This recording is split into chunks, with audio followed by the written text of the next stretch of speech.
Desa Tegal Melati, Bondowoso, terhampar di lembah yang dikelilingi bukit-bukit hijau.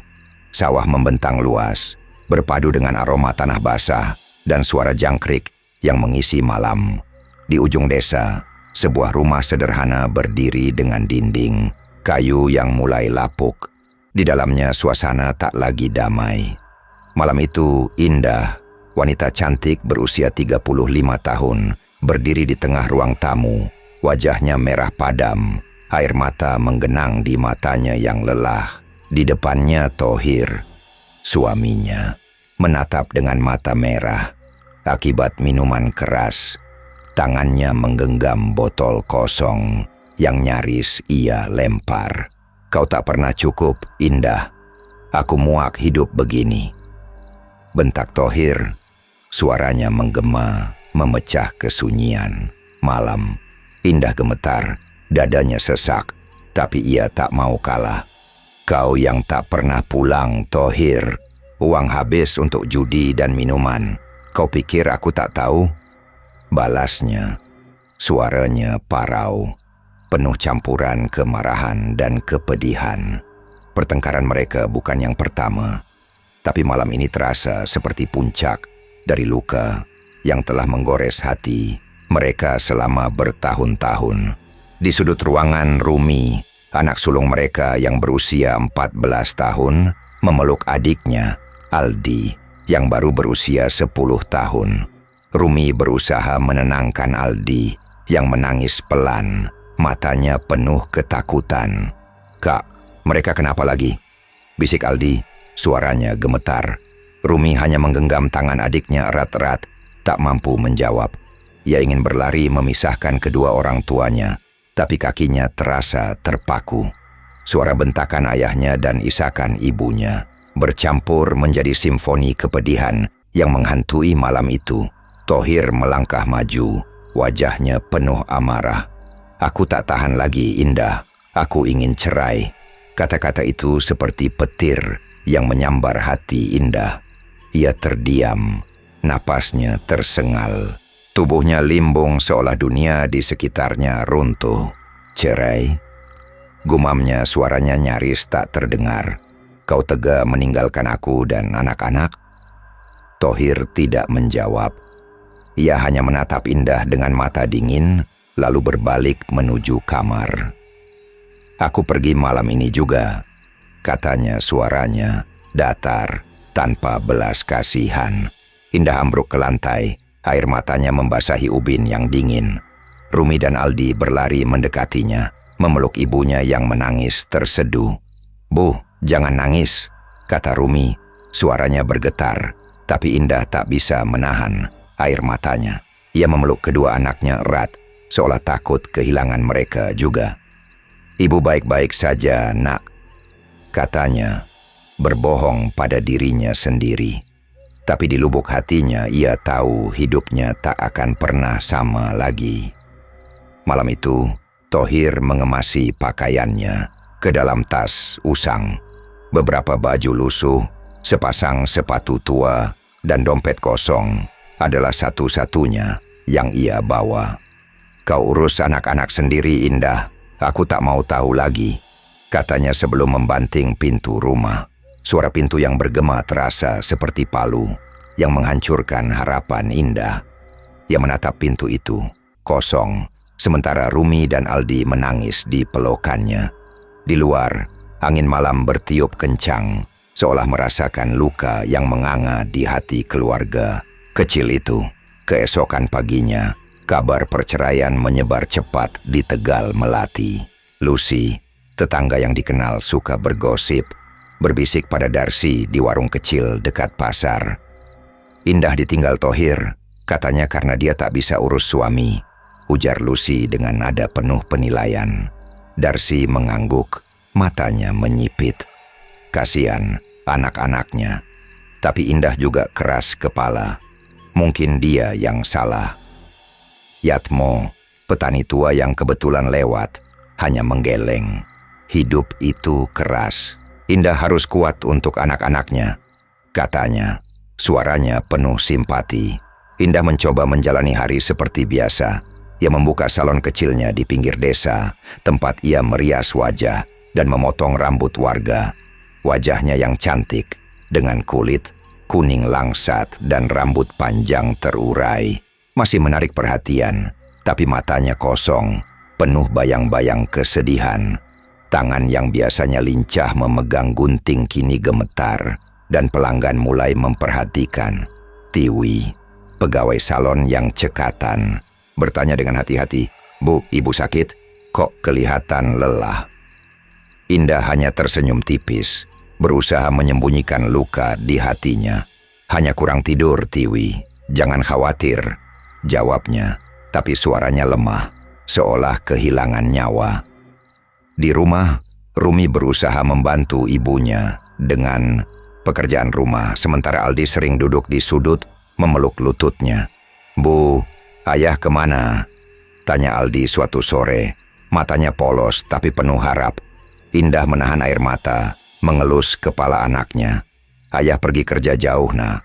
Kita harus kuat bertiga," katanya. Berbohong lagi. Tapi Rumi, yang lebih dewasa, tahu ibunya menyembunyikan sesuatu. Ia melihat kepedihan di mata Indah, dan itu membuatnya takut. Malam-malam berikutnya, Indah sering terbangun karena mimpi buruk. Dalam mimpinya, ia melihat Thohir menertawakannya dari kejauhan. Wajahnya berubah menjadi sesuatu yang mengerikan, dengan mata merah menyala. Ia terbangun dengan keringat dingin, tangannya gemetar. Suatu malam, keputusasaan mendorongnya mengambil kain merah tua yang dulu diberikan neneknya. "Kalau kau butuh pertolongan, pergilah ke jembatan tua," kata neneknya dulu. Suaranya samar di ingatan Indah. Ia menggenggam kain itu, air mata mengalir di pipinya. "Apa yang harus kulakukan sekarang?" gumamnya. Hatinya dipenuhi ketakutan dan keputusasaan. Di desa, cerita tentang perceraian Indah menjadi buah bibir. Zaki, tukang ojek yang sering mengobrol dengan Rumi, mencoba menawarkan bantuan. "Bu, kalau butuh apa-apa, bilang saja, aku bisa bantu," katanya suatu hari di depan salon. Tapi Indah menolak dengan tegas. "Aku bisa sendiri, Zak. Terima kasih," jawabnya nadanya keras meski matanya berkaca-kaca. Zaki hanya mengangguk, tapi ia merasa ada sesuatu yang salah dengan Indah. Malam itu, Indah duduk di tepi ranjang, menatap kain merah di tangannya. Cahaya bulan purnama menyelinap melalui celah-celah jendela kayu, menciptakan bayang-bayang aneh di dinding. Angin malam bertiup pelan, membawa suara-suara aneh dari kejauhan, seperti bisikan yang tak jelas. Indah menutup mata, mencoba menenangkan dirinya, tapi hatinya berdegup kencang. Ia tahu hidupnya berada di ujung jurang, dan kain merah itu seolah menjadi satu-satunya harapan. "Jembatan tua," gumamnya. Suaranya nyaris tak terdengar. Tanpa ia sadari, langkahnya malam itu akan menjadi awal dari kutukan yang akan menghancurkan segalanya. Di luar, jembatan tua di ujung desa berdiri dalam kegelapan, dikelilingi kabut tipis. Warga Tegal Melati tahu cerita tentang jembatan itu. Tempat yang dihindari saat malam tiba. Tempat di mana suara tangisan dan bayangan aneh sering muncul. Yono, dukun desa, pernah memperingatkan warga untuk tak mendekat. "Ada kekuatan gelap di sana," katanya suatu kali. Tapi Indah, yang dikuasai keputusasaan, tak lagi mempedulikan peringatan itu. Malam itu, ia mengambil keputusan yang akan mengubah nasibnya, anak-anaknya, dan seluruh desa Tegal Melati. Tegal Melati tetap terlihat damai dengan sawah yang menghijau dan bukit-bukit yang menjulang di kejauhan. Namun bagi Indah, dunia telah kehilangan warnanya. Setelah Thohir meninggalkannya dengan kata-kata pedas dan pintu yang dibanting, hidupnya berubah menjadi perjuangan yang tak pernah ia bayangkan. Rumah sederhana mereka, yang dulu penuh tawa Rumi dan Aldi, kini terasa dingin dan sepi. Indah, wanita berusia 35 tahun dengan wajah cantik yang mulai memudar di bawah beban hidup, berjuang untuk bertahan demi kedua anaknya. Uang tabungan yang dulu disisihkan untuk kebutuhan keluarga menipis dengan cepat. Tagihan listrik dan air menumpuk di meja kecil di sudut ruang tamu, bercampur dengan surat peringatan dari rentenir yang pernah meminjamkan uang pada Thohir. Indah sering memilih untuk tidak makan malam, menyisakan nasi dan lauk sederhana untuk Rumi dan Aldi. "Bu, ini untuk ibu," kata Rumi suatu malam, mendorong piringnya yang berisi sepotong tempe dan sedikit nasi. Indah tersenyum, matanya berkaca-kaca. "Ibu sudah kenyang, Nah. Makanlah," jawabnya. Suaranya lembut tapi penuh kepedihan. Aldi, yang polos, hanya memandang ibunya dengan mata besar, tak mengerti mengapa ibunya selalu terlihat lelah. Salon kecil Indah, yang dulu menjadi sumber harapan, kini sepi. Pelanggan yang biasanya ramai kini jarang datang, seolah mencium aroma kesedihan yang menyelimuti tempat itu. Tiwi, satu-satunya pegawai salon yang masih setia, berusaha menghibur. "Bu, mungkin besok ramai lagi. Ibu jangan sedih," katanya sambil menyapu lantai. Tapi Indah hanya mengangguk lemah, tangannya gemetar saat memegang gunting rambut. Wajahnya yang dulu cerah kini pucat, dengan lingkaran hitam di bawah matanya yang menunjukkan malam-malam tanpa tidur. Warga Tegal Melati mulai berbisik tentang nasib Indah. Lucy, tetangga yang tak pernah kehabisan bahan gosip, berbincang dengan Darcy di tepi sawah. "Indah sekarang miskin, ya kasihan, tapi dia sombong, tak mau minta bantuan," kata Lucy. Nadanya penuh penilaian. Darcy mengangguk, menambahkan, "Katanya dia sampai jual perhiasan untuk beli beras. Tapi mana cukup. Yatmo, petani tua yang sering lewat dengan cangkul di pundak, mendengar percakapan itu dan hanya menggeleng.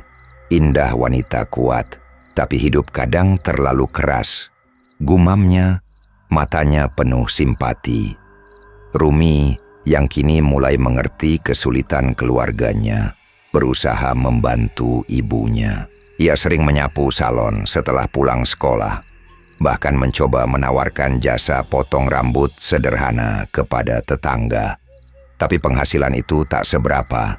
Aldi, yang masih kecil, sering duduk di beranda rumah, memeluk lututnya, bertanya dengan polos, "Bu, kapan kita bisa beli mainan lagi?" Indah hanya memeluknya, air matanya tertahan. "Nanti, Nak, kalau ibu sudah punya uang," jawabnya. Suaranya penuh kepalsuan untuk menutupi keputusasaan. Malam-malam Indah dipenuhi air mata. Ia sering duduk sendirian di tepi ranjang, menatap dinding kayu yang penuh retak, seolah melihat masa lalunya yang hancur. Mimpi buruk menghantuinya. Wajah Thohir muncul, menertawakannya dengan tawa yang dingin. Matanya berubah menjadi merah menyala seperti bara. Ia terbangun dengan keringat dingin, tangannya gemetar, jantungannya berdegup kencang. "Aku harus kuat demi anak-anak," gumamnya, tapi suaranya nyaris hilang, tenggelam dalam kepedihan. Suatu malam, ketika hujan deras mengguyur desa, Indah tak bisa tidur. Tagihan baru dari rentenir datang pagi itu, dengan ancaman yang ditulis dengan huruf tebal. "Bayar dalam 3 hari, atau rumahmu disita." Indah memandang Rumi dan Aldi yang tertidur di kasur sederhana. Wajah mereka damai meski perut mereka sering lapar.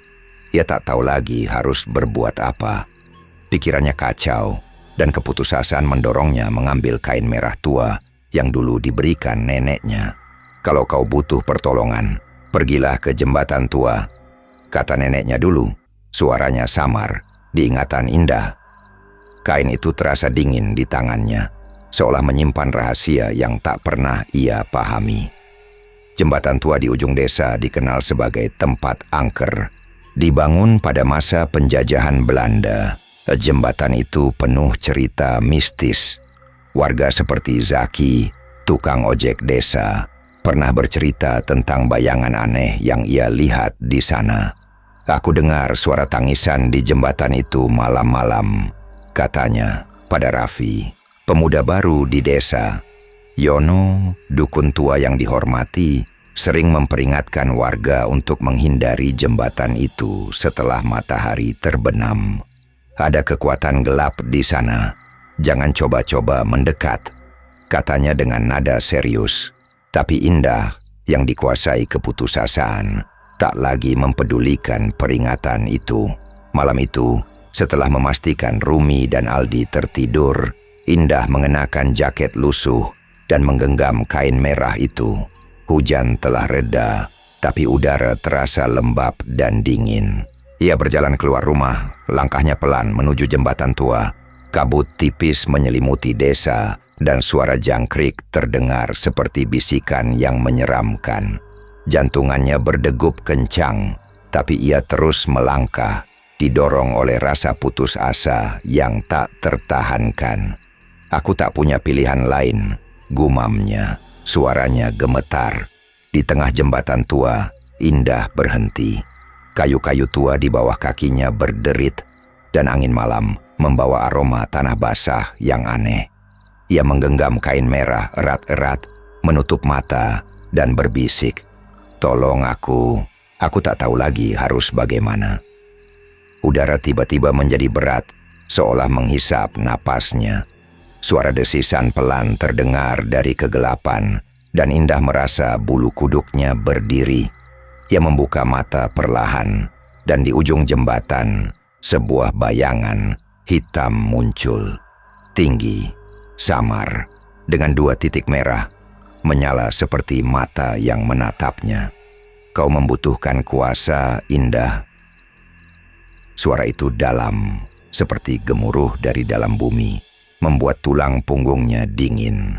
Indah gemetar, tangannya mencengkeram, kain merah hingga jarinya memutih.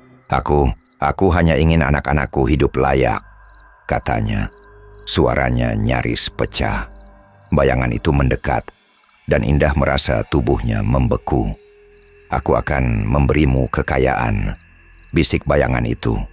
Suaranya seperti angin yang merayap di telinga. "Tapi kau harus menyerahkan dirimu padaku."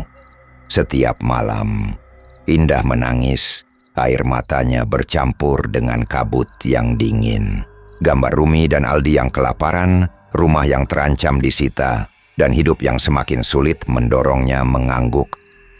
"Aku setuju," katanya pelan, suaranya penuh keputusasaan. Bayangan itu tertawa, suaranya menggema di seluruh jembatan, membuat Indah merinding. Malam itu, ia tak tahu bahwa keputusannya akan menjadi awal dari kutukan yang akan menghancurkan hidupnya. Keesokan paginya, Indah terbangun dengan tubuh lemas. Di samping ranjangnya ada tumpukan uang kertas yang masih berbau tanah basah. Ia memandangnya dengan tatapan kosong, jantungannya masih berdegup kencang mengingat malam sebelumnya. Dengan tangan gemetar, ia mengumpulkan uang itu dan menyimpannya di lemari besi tua di sudut kamar. "Ini untuk anak-anakku," gumamnya. Mencoba meyakinkan diri sendiri, ia membayar tagihan rentenir, membeli beras dan lauk untuk Rumi dan Aldi, bahkan membelikan Aldi mainan kecil yang sudah lama diimpikannya. Wajah Aldi yang berseri-seri membuat Indah tersenyum, tapi di hatinya ia tahu ada harga besar yang harus dibayar. Di desa, warga mulai memperhatikan perubahan kecil. Indah membayar tagihan, membeli pakaian baru untuk anak-anaknya, dan salonnya mulai ramai lagi. Indah bangkit. "Ya, hebat dia," kata Yatmo pada Zaki. Tapi Lucy dan Darcy, yang tak pernah berhenti bergosip, mulai curiga. "Kok bisa tiba-tiba punya uang? Pasti ada apa-apa," bisik Lucy, matanya menyipit. Indah berusaha mengabaikan tatapan warga, tapi di lubuk hatinya, ia merasa bayangan hitam itu masih mengintainya. Menunggu malam berikutnya. Malam itu ketika Rumi dan Aldi tertidur, Indah duduk di tepi ranjang, memegang kain merah. Udara di kamar menjadi dingin, dan suara desisan kembali terdengar. Bayangan hitam itu muncul lagi, matanya merah menyala. "Kau milikku sekarang, Indah," bisiknya. Indah menutup mata, air matanya mengalir, tahu bahwa ia telah menjebak dirinya dalam kegelapan yang tak bisa ia hindari. Malam terasa lebih kelam sejak Indah membuat keputusan di jembatan tua. Kabut tipis menyelimuti sawah dan bukit, menyisakan aroma tanah basah yang bercampur dengan sesuatu yang sulit dijelaskan, seperti bau darah yang samar. Indah, janda berusia 35 tahun, dengan wajah cantik, namun pucat, duduk di tepi ranjangnya, memegang kain merah tua yang dulu diberikan neneknya. Kain itu terasa dingin di tangannya, seolah hidup, berdenyut dengan rahasia yang kini mulai terkuak. Jantungannya berdegup kencang, mengingat malam sebelumnya di jembatan tua, ketika bayangan hitam dengan mata merah menyala menawarkan kekayaan dengan harga yang mengerikan. Setelah perjanjian itu, hidup Indah mulai berubah. Tumpukan uang kertas yang berbau tanah basah muncul di samping ranjangnya setiap pagi. Cukup untuk membayar tagihan, membeli makanan, dan bahkan menyisihkan sedikit untuk masa depan Rumi dan Aldi. Salon kecilnya di pinggir desa kembali ramai, dan warga mulai memuji keberhasilannya. Indah hebat, ya, janda, tapi bisa bangkit sendiri, kata Yatmo, petani tua, pada Zaki di warung kopi. Tapi di balik senyum tipis Indah, ada kengerian yang tak bisa ia bagi dengan siapapun. Malam itu, setelah Rumi dan Aldi tertidur pulas di kamar mereka, Indah mengunci pintu kamarnya. Cahaya bulan purnama menyelinap melalui celah-celah jendela kayu, menciptakan bayang-bayang aneh di dinding. Udara di kamar menjadi dingin, seolah seluruh kehangatan tersedot keluar. Indah duduk di ranjang, menggenggam kain merah erat-erat, napasnya tersengal. "Kau datang lagi," bisiknya. Suaranya gemetar, penuh campuran ketakutan dan kepasrahan. Desir angin malam membawa suara desisan pelan, seperti bisikan dari dunia lain. Tiba-tiba, bayangan hitam itu muncul di sudut kamar. Tinggi, samar, dengan mata merah menyala seperti bara yang membakar jiwa. Indah merasa tubuhnya membeku, tapi ia tak bergerak. Ia sudah tahu apa yang akan terjadi. Bayangan itu mendekat, dan udara menjadi semakin berat, penuh dengan aroma tanah dan sesuatu yang busuk. "Kau milikku, Indah," bisik suara itu, dalam dan mengerikan, seolah keluar dari dalam bumi. Indah menutup mata, air matanya mengalir, tapi ia tak bisa menolak. Perjanjian telah dibuat, dan ia terikat oleh keputusasaannya sendiri. Bayangan itu menyentuhnya, dan Indah merasa kulitnya seperti disentuh es yang membakar. Rasa sakit menjalar ke seluruh tubuhnya, seperti pisau yang mencabik-cabik dagingnya dari dalam. Ia menahan jeritan, tak ingin membangunkan Rumi dan Aldi. Tubuhnya gemetar saat bayangan itu mengambil alih. Gerakannya kasar, tidak manusiawi, penuh dengan nafsu yang tak wajar. Indah merasa jiwanya seperti disedot. Setiap sentuhan jin itu meninggalkan luka tak kasat mata di hatinya. Ritual itu berlangsung dalam kegelapan, hanya disertai suara desisan dan tawa pelan yang membuat bulu kuduknya berdiri. Ketika ritual selesai, bayangan itu menghilang, meninggalkan Indah terbaring di ranjang, tubuhnya lemas dan penuh memar. Darah tipis mengalir dari sudut mulutnya, dan luka-luka kecil seperti goresan cakar muncul di lengannya. Ia menangis dalam diam. Tangannya mencengkeram kain merah yang kini berlumur keringat. Di samping ranjang, tumpukan uang kertas baru menunggu, masih berbau tanah basah, seolah mengejek penderitaannya. "Ini untuk anak-anakku," gumamnya. Suaranya pecah, mencoba meyakinkan dirinya sendiri bahwa semua ini sepadan.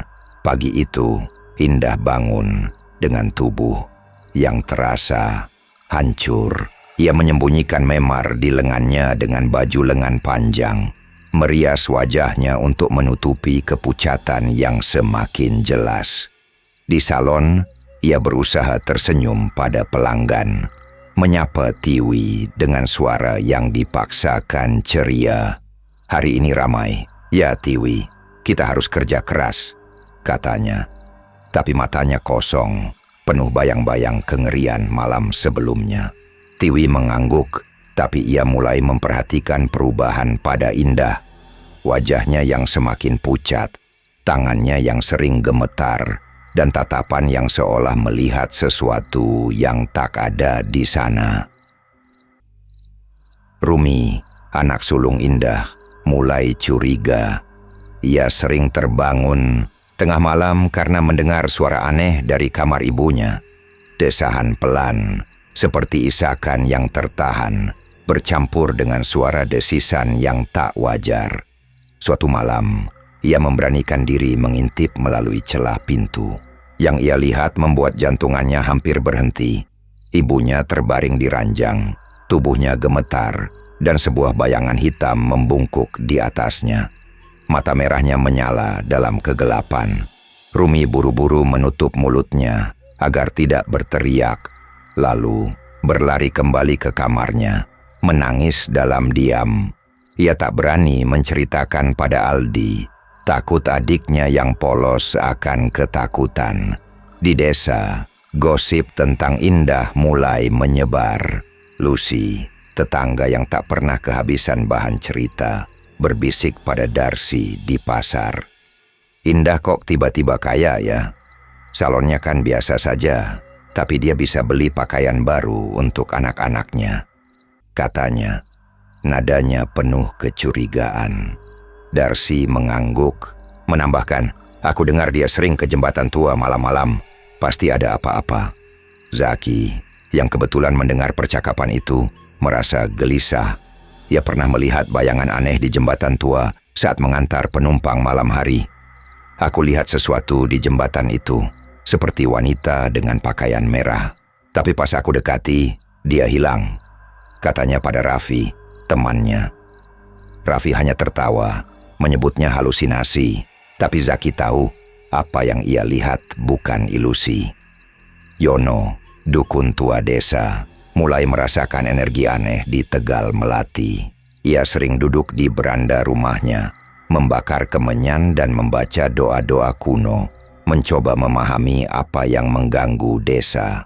Suatu malam, ia bermimpi tentang jembatan tua. Sebuah sosok hitam dengan mata merah berdiri di tengahnya, memegang kain merah yang berlumur darah. Yono terbangun dengan keringat dingin, jantungannya berdegup kencang. "Ada yang bermain dengan kekuatan gelap," gumamnya. Ia memutuskan untuk mengamati Indah dari kejauhan, merasa wanita itu terhubung dengan energi jahat yang ia rasakan. Malam demi malam, ritual mengerikan itu terus berulang. Jin itu datang dengan lebih ganas. Sentuhannya semakin kasar, dan rasa sakit yang Indah rasakan semakin hebat. Tubuhnya mulai dipenuhi luka, goresan-goresan kecil di perut dan pahanya. Memar biru yang tak bisa ia jelaskan. Ia sering terbangun dengan darah di ranjangnya. Tubuhnya lemas seperti habis diperas, tapi tumpukan uang di samping ranjangnya semakin banyak.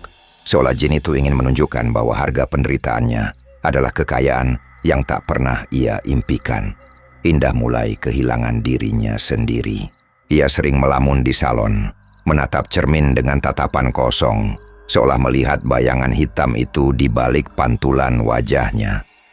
Tiwi, yang semakin khawatir, mencoba bertanya, "Bu, ibu sakit? Mata ibu kok merah terus?" Indah hanya menggeleng, tersenyum lemah. "Hanya kurang tidur, Tiwi. Jangan khawatir," jawabnya, tapi suaranya penuh kepalsuan.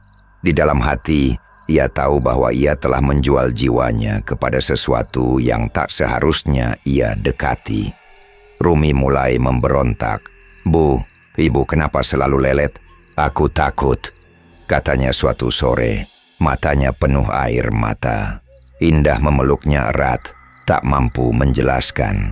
"Ibu baik-baik saja, nak. Ibu cuman capek," katanya.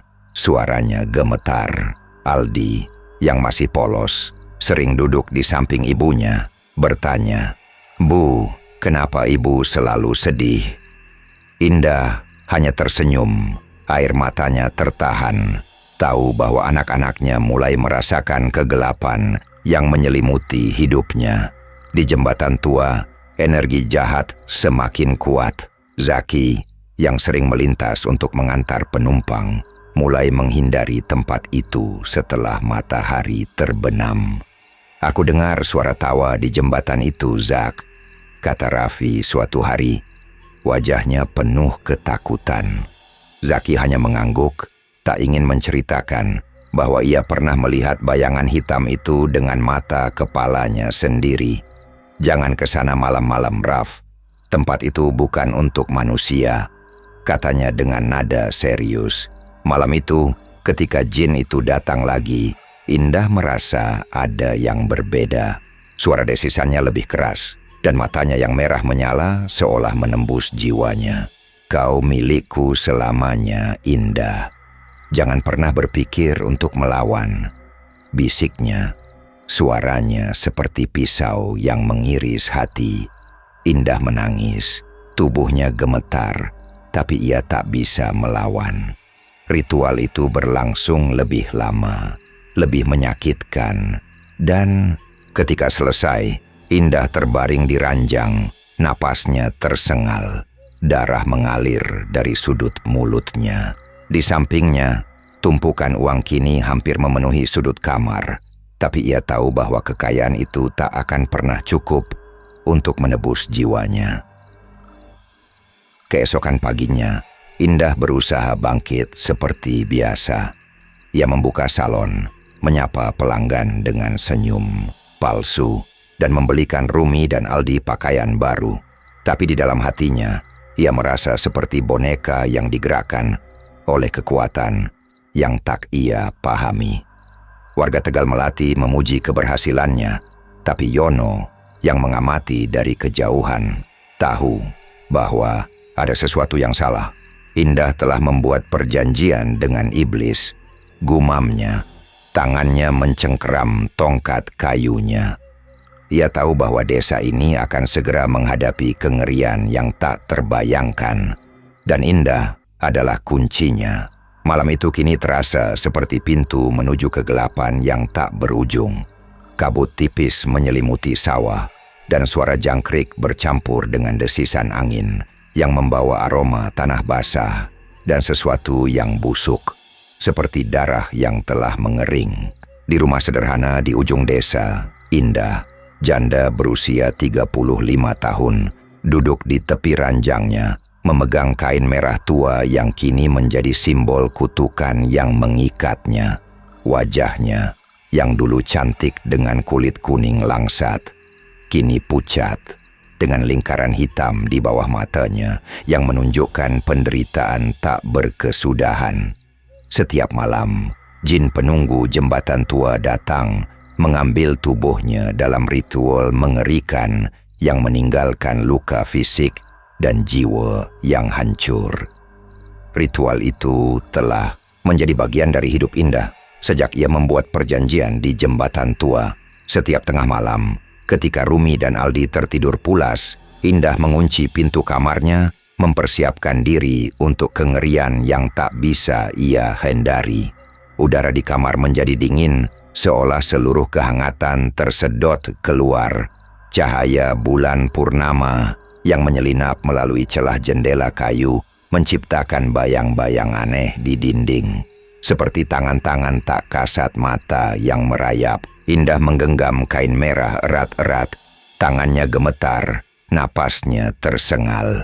"Aku tak ingin ini," bisiknya pada dirinya sendiri. Tapi suaranya tenggelam dalam ketakutan. Ia tahu jin itu akan datang, dan ia tak punya kuasa untuk melawan. Malam itu, seperti malam-malam sebelumnya, bayangan hitam muncul di sudut kamar. Tinggi, samar, dengan mata merah menyala seperti bara yang membakar jiwa. Aroma busuk yang menyengat memenuhi ruangan, bercampur dengan bau tanah basah yang seolah keluar dari tubuh makhluk itu. "Kau milikku, Indah," bisik suaranya, dalam dan mengerikan, seperti gemuruh dari dalam bumi. Indah menutup mata, air matanya mengalir, tapi tubuhnya tak bisa bergerak, seolah diikat oleh kekuatan tak kasat mata. Jin itu mendekat, dan sentuhannya seperti es yang membakar kulitnya. Rasa sakit menjalar ke seluruh tubuhnya, seperti pisau yang mencabik-cabik dagingnya dari dalam. Ritual itu dimulai dengan kejam. Jin itu mengambil tubuh Indah dengan gerakan kasar, tidak manusiawi, penuh nafsu yang mengerikan. Tubuh Indah gemetar, setiap sentuhan makhluk itu seperti cakar yang merobek kulitnya. Ia merasa seperti boneka yang dipermainkan. Jiwanya tersedot keluar, meninggalkan rasa kosong yang tak bisa ia jelaskan. Darah tipis mengalir dari sudut mulutnya, dan luka-luka kecil seperti goresan cakar muncul di perut, paha, dan lengannya. Ia menahan jeritan, tak ingin membangunkan Rumi dan Aldi, tapi rasa sakit itu terlalu hebat, seperti tubuhnya diremukkan perlahan. Tawa pelan jin itu menggema di telinganya, membuat bulu kuduknya berdiri. Ketika ritual selesai, bayangan itu menghilang, meninggalkan Indah terbaring di ranjang. Tubuhnya lemas, napasnya tersengal. Darah menggenang di spray, bercampur dengan keringat yang membasahi tubuhnya. Memar biru dan goresan-goresan aneh menutupi kulitnya, beberapa dalam bentuk simbol yang tak ia pahami. Ia menangis dalam diam, tangannya mencengkeram kain merah yang kini berlumur darah dan keringat. Di samping ranjang, tumpukan uang kertas menumpuk, masih berbau tanah basah, seolah mengejek penderitaannya. "Ini untuk Rumi dan Aldi," gumamnya, suaranya pecah. Tapi kata-kata itu terasa kosong, seperti mantra yang tak lagi ia percayai. Pagi itu Indah bangun dengan tubuh yang terasa hancur. Ia menyembunyikan luka-lukanya dengan baju lengan panjang dan syal tipis, merias wajahnya untuk menutupi kepucatan yang semakin jelas. Di salon, ia berusaha bertingkah seperti biasa, menyapa pelanggan dengan senyum yang dipaksakan. Tiwi, yang kini bekerja bersama Warni, pegawai baru yang cekatan, mulai memperhatikan perubahan pada Indah. Bu, ibu kenapa? Mata ibu merah, kayak enggak tidur," kata Tiwi dengan nada khawatir. Indah hanya menggeleng, tersenyum lemah. "Cuman capek, Tiwi, jangan khawatir," jawabnya, tapi suaranya gemetar, seolah menyembunyikan rahasia yang terlalu berat. Rumi, anak sulung Indah, semakin gelisah. Ia sering terbangun tengah malam karena mendengar suara aneh dari kamar ibunya. Desahan pelan, seperti isakan yang tertahan, bercampur dengan desisan yang tak wajar. Suatu malam, ia memberanikan diri mengintip lagi melalui celah pintu. Pemandangan itu membuat jantungannya hampir berhenti. Ibunya terbaring di ranjang, tubuhnya gemetar, darah mengalir dari sudut mulutnya, dan bayangan hitam itu membungkuk di atasnya. Mata merahnya menyala dalam kegelapan. Rumi berlari kembali ke kamarnya, menangis dalam diam, tak berani menceritakan pada Aldi. Ia tahu ada sesuatu yang sangat salah, tapi ia tak punya keberanian untuk bertanya pada ibunya.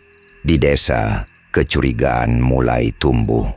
Lucy, dan Darcy, yang tak pernah kehabisan bahan gosip, berbisik di warung kecil. Indah kok bisa kaya mendadak. Salonnya biasa saja, tapi dia bisa beli pakaian baru, bayar utang, bahkan bantu tetangga. Kata Lucy, nadanya penuh penilaian. Darcy mengangguk, menambahkan, "Aku dengar dia sering ke jembatan tua malam-malam. Pasti ada hubungan sama itu." Gosip itu menyebar seperti api, dan warga mulai memandang Indah dengan tatapan aneh, campuran kagum dan curiga. Zaki, tukang ojek, desa, mulai menghindari jembatan tua setelah matahari terbenam. Ia pernah melihat bayangan hitam itu lagi. Kali ini lebih jelas. Sosok tinggi dengan mata merah yang menatapnya dari tengah jembatan. "Aku dengar suara tawa, Raf," katanya pada Raffi, temannya, dengan wajah pucat. "Tempat itu bukan untuk manusia." Raffi, yang baru pindah ke desa, hanya tertawa, tapi matanya menunjukkan ketakutan. "Jangan main-main ke sana, Zak. Aku juga dengar cerita buruk tentang jembatan itu," katanya. Yono, dukun tua desa, semakin yakin ada sesuatu yang salah di Tegal Melati. Ia melakukan ritual kecil di rumahnya, membakar kemenyan dan membaca doa-doa kuno, mencoba memahami energi jahat yang ia rasakan. Suatu malam, ia bermimpi lagi tentang jembatan tua. Sosok hitam itu memegang kain merah yang berlumur darah, dan di belakangnya Indah berdiri dengan wajah pucat, matanya kosong. Yono terbangun dengan keringat dingin, tangannya gemetar. Indah telah membuat perjanjian dengan iblis, gumamnya. Ia memutuskan untuk mendekati jembatan tua, tapi setiap kali ia melangkah ke sana, tubuhnya terasa lelet dan pikirannya kacau, seolah ada kekuatan yang menghalanginya. Malam demi malam, ritual mengerikan itu terus berulang. Jin itu datang dengan lebih ganas, sentuhannya semakin kasar, dan rasa sakit yang Indah rasakan semakin tak tertahankan. Tubuhnya dipenuhi luka, goresan-goresan kecil yang membentuk pola aneh, memar biru yang tak kunjung sembuh, dan darah yang sering mengalir dari hidung atau mulutnya setelah ritual selesai. Ia mulai minum obat penenang untuk bisa tidur, tapi mimpi buruk selalu menghantuinya. Wajah jin itu muncul, tertawa, dan anak-anaknya berubah menjadi makhluk mengerikan dengan mata merah. Indah mulai kehilangan dirinya sendiri. Di salon, ia sering melamun, menatap cermin dengan tatapan kosong, seolah melihat bayangan hitam itu di balik pantulannya. Pelanggan mulai berkurang, seolah merasakan aura aneh yang menyelimuti tempat itu. Warni, yang baru bekerja di salon, mulai curiga. Ia pernah melihat Indah menyembunyikan kain merah di laci, dan ia mendengar suara desisan aneh saat menginap di rumah Indah. "Tiwi, kamu nggak merasa aneh sama Bu Indah?" tanyanya suatu hari. Tiwi mengangguk pelan. "Aku dengar suara tawa di salon malam-malam. Aku takut," katanya, suaranya gemetar.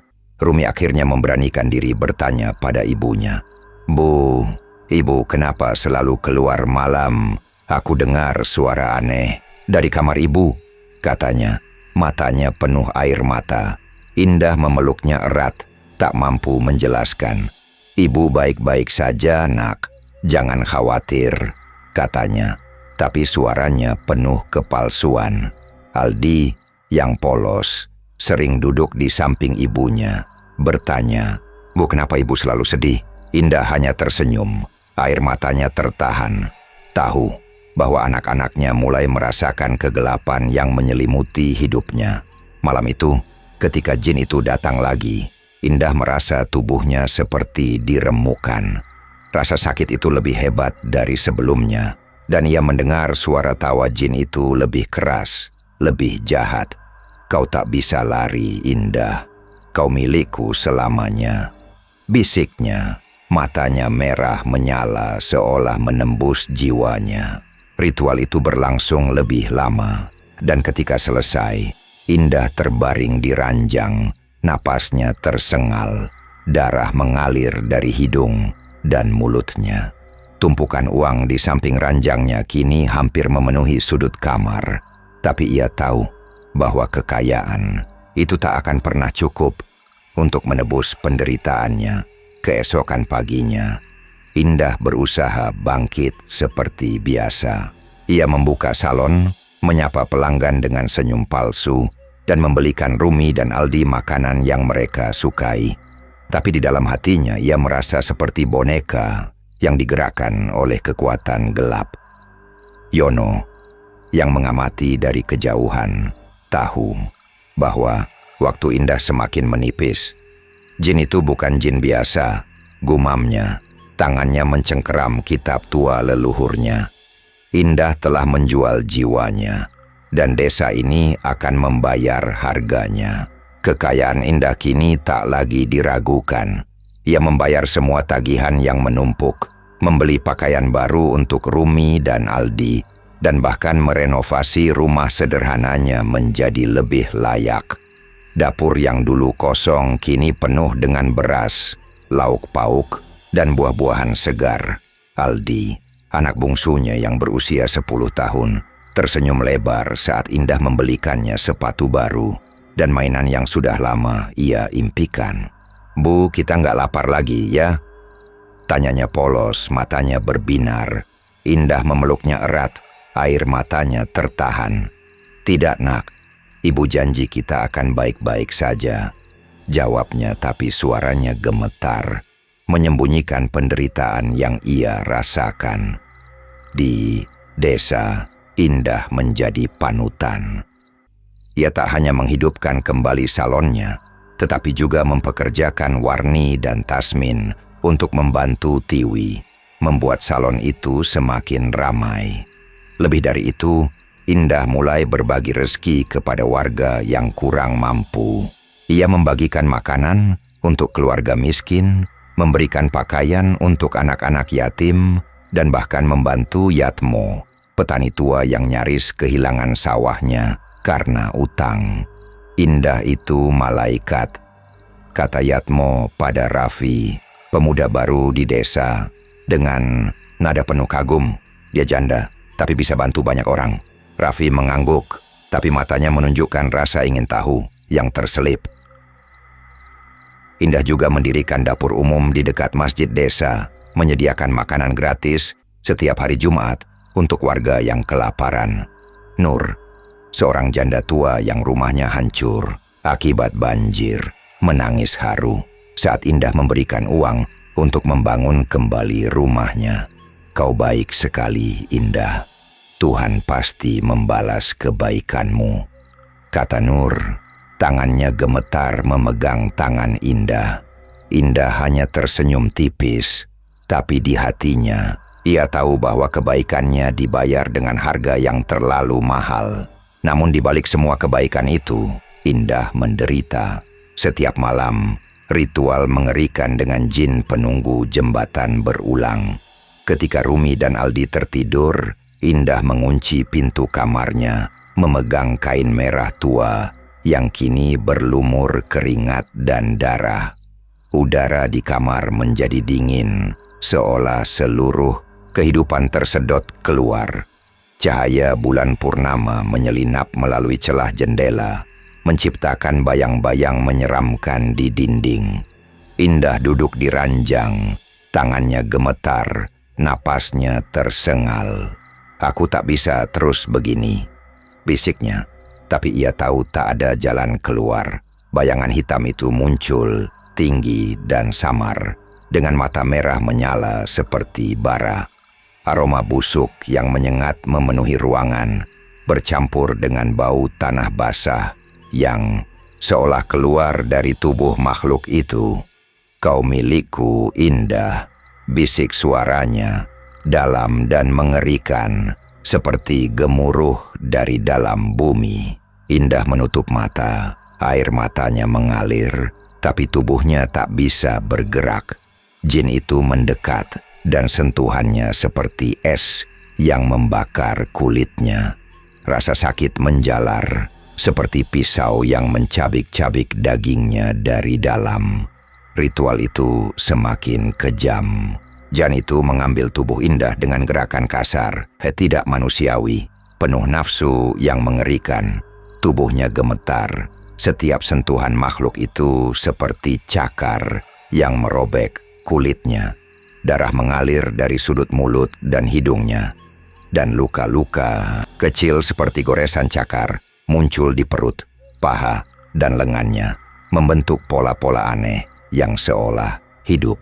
Indah menahan jeritan, tak ingin membangunkan anak-anaknya, tapi rasa sakit itu seperti api yang membakar jiwanya. Tawa pelan Jin itu menggema, membuat bulu kuduknya berdiri. "Kau tak bisa lari, Indah," bisiknya. Suaranya seperti pisau yang mengiris hati. Ketika ritual selesai, bayangan itu menghilang, meninggalkan Indah terbaring di ranjang. Tubuhnya lemas, napasnya tersengal. Darah menggenang di spray, bercampur dengan keringat yang membasahi tubuhnya. Memar biru dan goresan-goresan aneh menutupi kulitnya, beberapa dalam bentuk simbol kuno yang tak ia pahami. Ia menangis dalam diam. Tangannya mencengkeram kain merah yang kini berlumur darah. Di samping ranjang, tumpukan uang kertas menumpuk, masih berbau tanah basah, seolah mengejek penderitaannya. "Ini untuk anak-anakku," gumamnya. Suaranya pecah, tapi kata-kata itu terasa semakin kosong. Pagi itu, Indah berusaha bangkit seperti biasa. Ia menyembunyikan luka-lukanya dengan baju lengan panjang dan syal tipis, merias wajahnya untuk menutupi kepucatan yang semakin jelas. Di salon, ia menyapa pelanggan dengan senyum yang dipaksakan, membantu Tiwi, Warni, dan Tasmin melayani warga yang datang untuk merias wajah atau potong rambut. Tapi matanya kosong, dan tangannya sering gemetar saat memegang gunting. Warni mulai curiga, memperhatikan bagaimana Indah sering melamun, menatap cermin dengan tatapan kosong. "Bu, ibu sakit? Mata ibu merah terus?" tanya Warni dengan nada hati-hati. Indah hanya menggeleng, tersenyum lemah. "Cuma kurang tidur, Warni. Jangan khawatir," jawabnya, tapi suaranya penuh kepalsuan. Rumi, anak sulung Indah, semakin gelisah. Ia sering terbangun tengah malam karena mendengar suara aneh dari kamar ibunya. Desahan pelan, seperti isakan yang tertahan, bercampur dengan desisan yang tak wajar. Ia pernah mengintip lagi melalui celah pintu, dan pemandangan itu membuatnya menangis dalam diam. Ibunya terbaring di ranjang, tubuhnya gemetar, darah mengalir dari sudut mulutnya, dan bayangan hitam itu membungkuk di atasnya. Mata merahnya menyala. Rumi berlari kembali ke kamarnya memeluk Aldi yang masih tertidur, tak berani menceritakan apa yang ia lihat. "Bu, kenapa begitu, Kak?" tanya Aldi suatu pagi. Matanya polos tapi penuh kekhawatiran. Rumi hanya menggeleng, tak tahu harus menjawab apa. Di desa, gosip tentang Indah semakin liar. Lucy dan Darcy yang tak pernah berhenti bergosip, berbisik di pasar. "Indah kok bisa kaya mendadak? Salonnya biasa saja, tapi dia bisa bantu orang miskin, beli pakaian baru, bahkan renovasi rumah," kata Lucy, nadanya penuh kecurigaan. Darcy mengangguk, menambahkan, "Aku dengar dia sering ke jembatan tua malam-malam, pasti ada hubungan sama itu." Gosip itu menyebar cepat, dan warga mulai memandang Indah dengan tatapan aneh, campuran kagum dan curiga. Zaki, tukang ojek desa, semakin takut melintas di jembatan tua setelah matahari terbenam. Ia pernah melihat bayangan hitam itu lagi, kali ini dengan wajah samar yang menyerupai wanita dengan rambut panjang, tapi matanya merah menyala. "Aku dengar suara tawa di jembatan itu, Raf," katanya pada Raffi. Wajahnya pucat. "Tempat itu bukan untuk manusia." Raffi, yang biasanya skeptis, mulai gelisah. "Aku juga dengar cerita buruk tentang jembatan itu. Katanya ada jin yang minta tumbal. Katanya suaranya pelan. Yono, dukun tua desa, semakin yakin ada kekuatan jahat yang menguasai Tegal Melati. Ia melakukan ritual kecil di rumahnya, membakar kemenyan dan membaca doa-doa kuno, mencoba memahami energi gelap yang ia rasakan. Dalam mimpinya, ia melihat jembatan tua lagi. Sosok hitam memegang kain merah berlumur darah, dan di belakangnya Indah berdiri dengan wajah pucat. Matanya kosong, tangannya memegang perut yang mulai membesar. Yono terbangun dengan keringat dingin, tangannya gemetar. Indah telah menjual jiwanya, gumamnya. Ia tahu bahwa desa ini akan segera menghadapi kengerian yang tak terbayangkan. Malam itu, ketika jin itu datang lagi, Indah merasa tubuhnya seperti diremukkan. Rasa sakit itu lebih hebat dari sebelumnya, dan tawa jin itu lebih keras, lebih jahat. "Kau tak bisa lari, Indah. Kau milikku selamanya," bisiknya. Matanya merah menyala seolah menembus jiwanya. Ritual itu berlangsung lebih lama, dan ketika selesai, Indah terbaring di ranjang. Napasnya tersengal, darah mengalir dari hidung dan mulutnya. Tumpukan uang di samping ranjangnya kini hampir memenuhi sudut kamar. Tapi ia tahu bahwa kekayaan itu tak akan pernah cukup untuk menebus penderitaannya. Keesokan paginya, Indah berusaha bangkit seperti biasa. Ia membuka dapur umum, membagikan makanan kepada warga miskin, dan tersenyum saat melihat anak-anak yatim tertawa dengan pakaian baru yang ia berikan. Tapi di dalam hatinya, ia merasa seperti boneka yang digerakkan oleh kekuatan gelap. Warga memujinya, memanggilnya dermawan. Tapi Indah tahu bahwa setiap kebaikan yang ia lakukan dibayar dengan darah dan air matanya setiap malam. Yono yang mengamati dari kejauhan tahu bahwa waktu Indah semakin menipis. Jin itu bukan jin biasa, gumamnya. Tangannya mencengkeram kitab tua leluhurnya. Desa ini akan membayar harga dari perjanjian Indah. Berikut adalah bab 6, Dermawan dengan Penderitaan Tersembunyi. Dari cerita horor fiksi berjudul Kutukan Jembatan Tegal Melati, yang disesuaikan dengan kerangka cerita dan instruksi yang Anda berikan. Bab ini ditulis dengan gaya yang mudah dipahami, emosional, dan mendetail dengan minimal 6.000 karakter, menggunakan alur maju, tanpa pengulangan kata yang berlebihan, dan dengan tanda baca yang mendukung emosi cerita. Angka ditulis dalam huruf sesuai permintaan.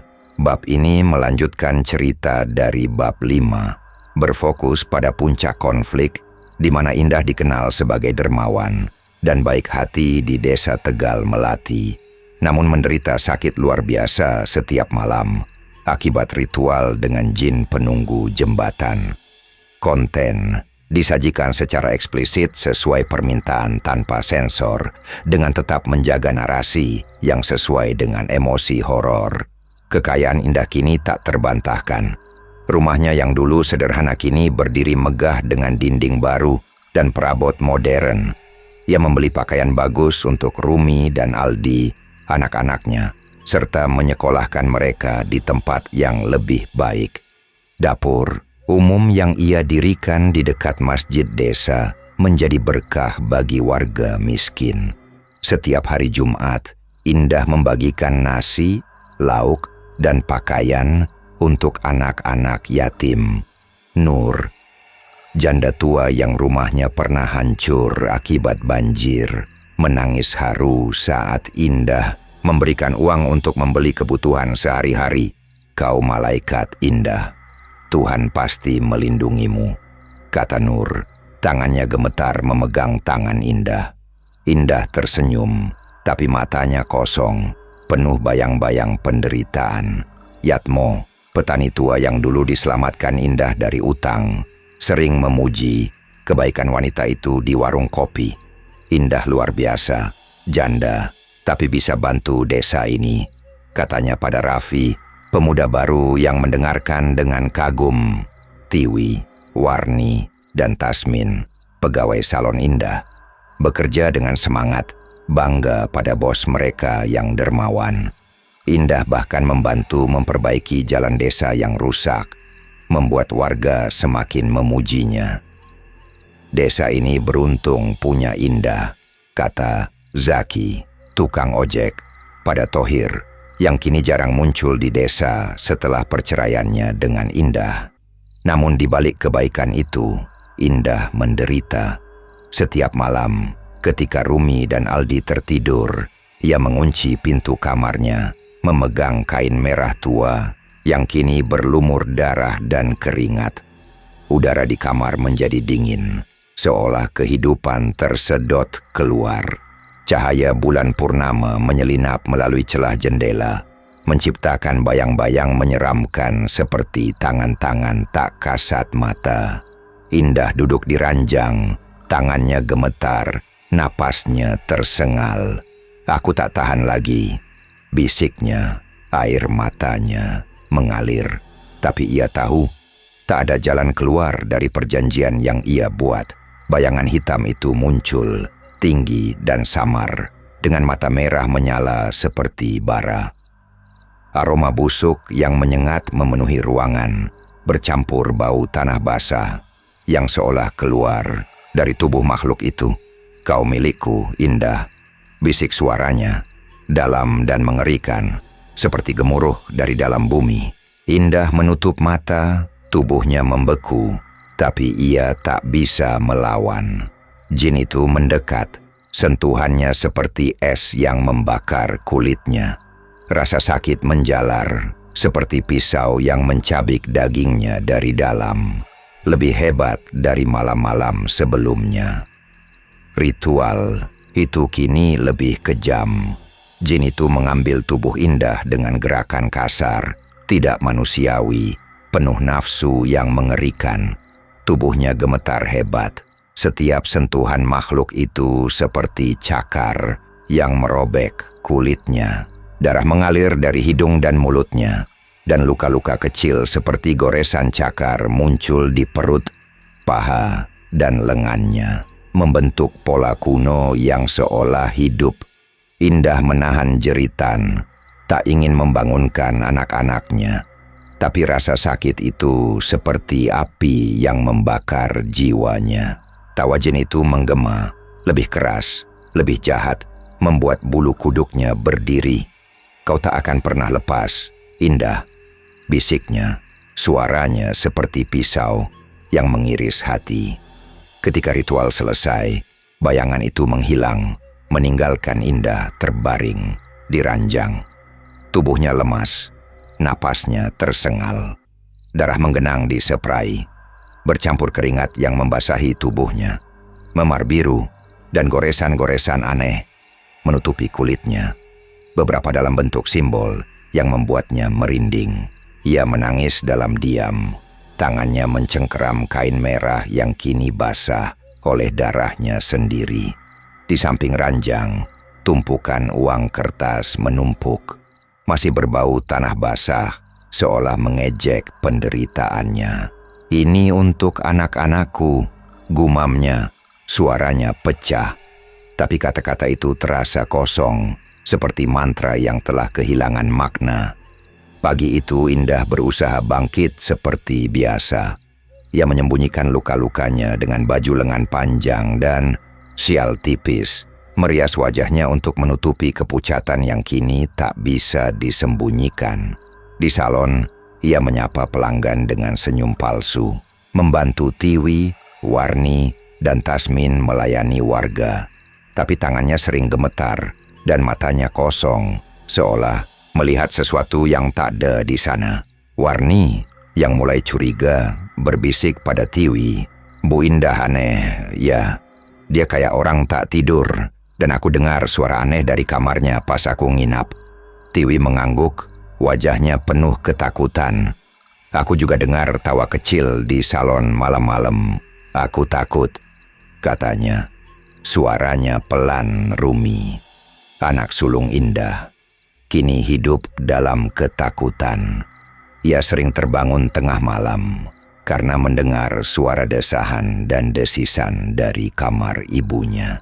Suatu malam, ia memberanikan diri mengintip lagi melalui celah pintu.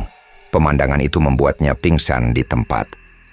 Ibunya terbaring di ranjang, tubuhnya gemetar hebat, darah mengalir dari hidung dan mulutnya, dan bayangan hitam itu membungkuk di atasnya. Mata merahnya menyala. Rumi terbangun di kamarnya, menangis dalam diam, tak berani menceritakan pada Aldi.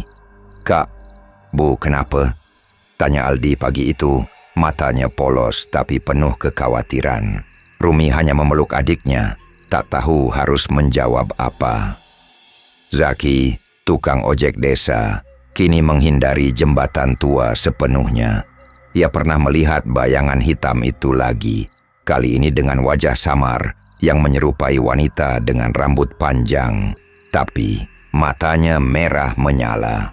"Aku dengar suara tawa di jembatan itu, Raf," katanya pada Raffi, wajahnya pucat. "Tempat itu bukan untuk manusia." Raffi, yang mulai gelisah, mengangguk. "Aku dengar cerita buruk tentang jembatan itu. Katanya ada jin yang minta tumbal," katanya. Suaranya gemetar. Yono, dukun tua desa, semakin yakin bahwa desa ini dalam bahaya. Ia melakukan ritual di rumahnya, membakar kemenyan dan membaca doa-doa kuno. Tapi tiba-tiba ia jatuh pingsan di tengah ritual. Ketika sadar, wajahnya penuh ketakutan. Jin itu terlalu kuat, katanya pada dirinya sendiri.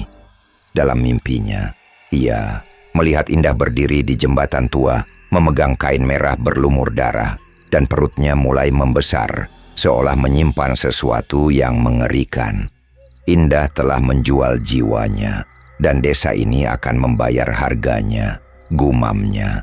Tangannya mencengkeram kitab tua leluhurnya. Di desa, gosip tentang Indah semakin liar. Lucy dan Darcy berbisik di pasar. "Indah kok bisa kaya mendadak? Salonnya biasa saja, tapi dia bisa bantu orang miskin, renovasi rumah, bahkan bikin dapur umum," kata Lucy, nadanya penuh kecurigaan. Darcy menambahkan, "Aku dengar dia ke jembatan tua setiap malam. Pasti ada hubungan sama jin." Gosip itu menyebar cepat, dan warga mulai memandang Indah dengan tatapan aneh, campuran kagum dan takut.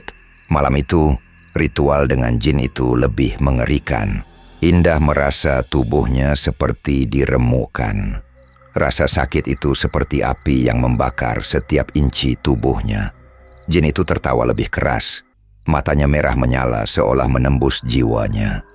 "Kau akan memberikan keturunan untukku, Indah," bisiknya. Suaranya penuh ancaman. Indah menjerit dalam hati, tubuhnya gemetar hebat. Darah mengalir dari hidung, mulut, dan bahkan matanya. Ketika ritual selesai, ia terbaring di ranjang, napasnya tersengal, tubuhnya penuh luka dan memar.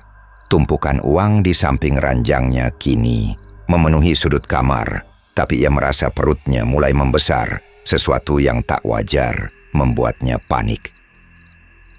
Keesokan paginya, Indah berusaha bangkit. Seperti biasa, ia membuka dapur umum, membagikan makanan kepada warga miskin, dan tersenyum saat melihat anak-anak yatim tertawa. Tapi di dalam hatinya, ia shot system. Ia merasa seperti boneka yang digerakkan oleh kekuatan gelap. Warga memujinya, memanggilnya dermawan. Tapi Indah tahu bahwa setiap kebaikan yang ia lakukan dibayar dengan penderitaan malam yang tak tertahankan. Yono, yang mengamati dari kejauhan, tahu bahwa waktu Indah semakin menipis. Jin itu bukan jin biasa, gumamnya. Tangannya mencengkeram kitab tua leluhurnya. Desa ini akan menghadapi kengerian yang tak terbayangkan. Berikut adalah bab 7. Perut membesar dan kecurigaan warga dari cerita horor fiksi berjudul Kutukan Jembatan Tegal Melati yang disesuaikan dengan kerangka cerita dan instruksi yang Anda berikan. Bab ini ditulis dengan gaya yang mudah dipahami, emosional, dan mendetail dengan minimal lenan ribu karakter, menggunakan alur maju tanpa pengulangan kata yang berlebihan, dan dengan tanda baca yang mendukung emosi cerita. Angka ditulis dalam huruf sesuai permintaan. Bab ini melanjutkan cerita dari bab 6, berfokus pada puncak konflik di mana perut Indah membesar secara tak wajar. Warga semakin curiga, dan puncaknya adalah kelahiran 35 anak mengerikan yang menyebabkan kematian Indah, serta terungkapnya rahasia kelamnya. Konten disajikan secara eksplisit sesuai permintaan tanpa sensor, dengan tetap menjaga narasi yang sesuai dengan emosi horor. Indah tak lagi bisa menyembunyikan perubahan pada tubuhnya. Perutnya membesar dengan cepat, seperti membawa beban yang tak manusiawi. Pakaian longgar yang ia kenakan tak cukup menutupi bentuk yang aneh itu, dan warga mulai memperhatikan. Lucy, tetangga yang tak pernah kehabisan bahan gosip, berbisik pada Darcy di pasar. "Indah hamil? Sama siapa? Dia kan janda," katanya nadanya penuh penghakiman. Darcy mengangguk, matanya menyipit. "Aku dengar dia ke jembatan tua setiap malam. Pasti ada hubungan sama jin." Gosip itu menyebar seperti api, dan warga mulai menjaga jarak dari Indah, meski beberapa masih menerima bantuan darinya dengan rasa takut. Di salon, Tiwi, Warni, dan Tasmin mulai merasa tak nyaman. Mereka sering mendengar suara aneh di malam hari. Desisan pelan, tawa kecil yang tak wajar, dan langkah kaki yang seolah berasal dari dinding. Pelanggan semakin berkurang, seolah merasakan aura jahat yang menyelimuti tempat itu. Suatu malam, Warni melihat bayangan hitam di cermin salon dengan mata merah menyala. "Aku tak tahan lagi, Tiwi. Tempat ini bikin merinding," katanya. Suaranya gemetar. Tiwi dan Tasmin mengangguk, dan ketiganya memutuskan untuk berhenti bekerja. "Bu Indah baik, tapi ada sesuatu yang salah dengannya," kata Tasmin sebelum meninggalkan salon untuk selamanya. Rumi, anak sulung Indah, kini hidup dalam ketakutan. Ia sering terbangun karena mimpi buruk tentang ibunya. Melihatnya berdira di jembatan tua dengan perut membesar dan mata kosong. Suatu malam, ia mendengar suara cakaran dari kamar ibunya, seperti sesuatu yang mencoba keluar. Ia memberanikan diri mengintip, dan pemandangan itu membuatnya pingsan. Indah terbaring di ranjang. Tubuhnya gemetar hebat. Darah mengalir dari hidung dan mulutnya, dan perutnya bergerak aneh, seperti ada sesuatu yang hidup di dalamnya. Rumi terbangun di kamarnya, menangis dalam diam, tak berani menceritakan pada Aldi. "Kak, Bu kenapa?" tanya Aldi pagi itu. Matanya polos tapi penuh kekhawatiran. Rumi hanya memeluk adiknya, tak tahu harus menjawab apa. Zaki, tukang ojek desa, kini menolak melintas di jembatan tua sepenuhnya. Ia pernah melihat bayangan hitam itu lagi, kali ini dengan wajah samar yang menyerupai Indah, tapi matanya merah menyala dan perutnya membesar tak wajar. "Aku dengar suara tangisan bayi di jembatan itu, Raf," katanya pada Raffi. Wajahnya pucat. Raffi, yang mulai takut, mengangguk. Katanya jin di jembatan itu minta tumbal. Indah pasti terlibat. Katanya suaranya gemetar. Keduanya memutuskan untuk memperingatkan warga lain, tapi tak ada yang berani mendekati rumah Indah. Yono, dukun tua desa, semakin yakin bahwa desa ini dalam bahaya besar. Ia melakukan ritual di rumahnya, membakar kemenyan dan membaca doa-doa kuno. Tapi setiap kali ia mencoba mendekati jembatan tua, tubuhnya terasa lelet dan pikirannya kacau. Dalam mimpinya, ia melihat Indah berdiri di jembatan, memegang kain merah, berlumur darah, perutnya membesar, dan suara tawa kecil terdengar dari dalam tubuhnya. Yono terbangun dengan keringat dingin, tangannya gemetar. Indah telah membuat perjanjian dengan iblis, katanya pada dirinya sendiri. Ia memanggil Thohir, Yatmo, dan Raffi untuk membantu, tapi mereka semua takut. Jin itu terlalu kuat, Yono. Kita tak bisa apa-apa, kata Yatmo, wajahnya penuh ketakutan. Indah sendiri tak lagi bisa keluar rumah. Tubuhnya lemah dan perutnya terus membesar, seperti membawa sesuatu yang hidup dan jahat. Setiap malam, ritual dengan jin itu semakin mengerikan.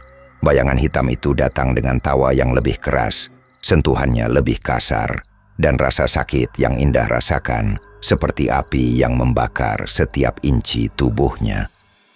Kau akan melahirkan keturunanku, Indah, bisik jin itu, suaranya penuh ancaman. Indah menjerit dalam hati, tubuhnya gemetar hebat, darah mengalir dari hidung, mulut, dan matanya. Ia mulai mendengar suara-suara aneh dari dalam perutnya. Tawa kecil, cakaran, dan bisikan yang membuatnya panik. Malam itu, kabut tebal menyelimuti Tegal Melati. Indah terbaring di ranjang, menjerit kesakitan. Rumi, yang mendengar jeritan ibunya, berlari ke kamarnya. Diikuti Aldi yang menangis ketakutan. Bu, kenapa?" teriak Rumi, tapi Indah tak bisa menjawab. Tubuhnya gemetar hebat, perutnya bergerak aneh, seperti ada sesuatu yang meronta-ronta di dalamnya. Rumi berlari mencari bantuan, mengetuk pintu rumah Yono. "Kakek, tolong Bu, dia kesakitan." Yono, Thohir, Yatmo, dan beberapa warga bergegas ke rumah Indah. Tapi pemandangan yang mereka temui mengerikan. Indah terbaring di ranjang, darah mengalir deras dari tubuhnya. Perutnya membesar tak wajar, kulitnya meregang hingga hampir robek. Suara-suara aneh terdengar dari dalam perutnya. Tangisan bayi bercampur desisan ular. 35 anak. Gumam Indah, suaranya lemah, matanya penuh kengerian. Yono mencoba mendekat, tapi angin kencang tiba-tiba menerpa ruangan, dan bayangan hitam muncul, mata merahnya menyala. "Dia milikku," teriaknya. Suaranya menggema seperti petir. Warga berteriak ketakutan, beberapa lari keluar rumah. Dalam sekejap, Indah menjerit terakhir kalinya. Tubuhnya robek dari perut hingga pangkal paha. Darah membanjiri lantai, dan dari dalam perutnya keluar 35 makhluk kecil. Wajah mereka mengerikan, mata merah menyala seperti jin itu, kulit pucat seperti mayat, dan mulut penuh gigi, tajam seperti pisau.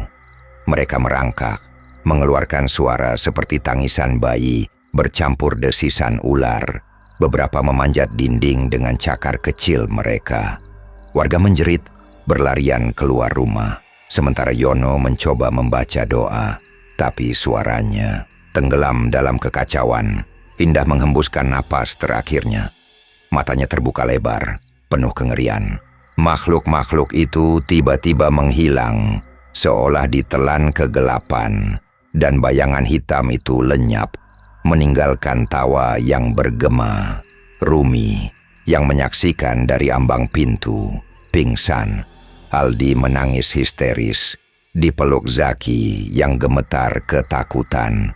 Thohir, yang melihat tubuh mantan istrinya robek dan berdarah, ambruk ke lantai, menangis menyesali keputusannya meninggalkan keluarga. Keesokan paginya, desa berduka. Rahasia Indah terungkap. Ia melakukan pesugihan kawin kontrak dengan jin penunggu jembatan, menyerahkan tubuhnya setiap malam untuk kekayaan. Warga gemetar, tak berani mendekati rumah Indah. Yono memimpin doa. tapi wajahnya penuh ketakutan. "Kita harus membakar rumah ini. Jin itu masih ada," katanya.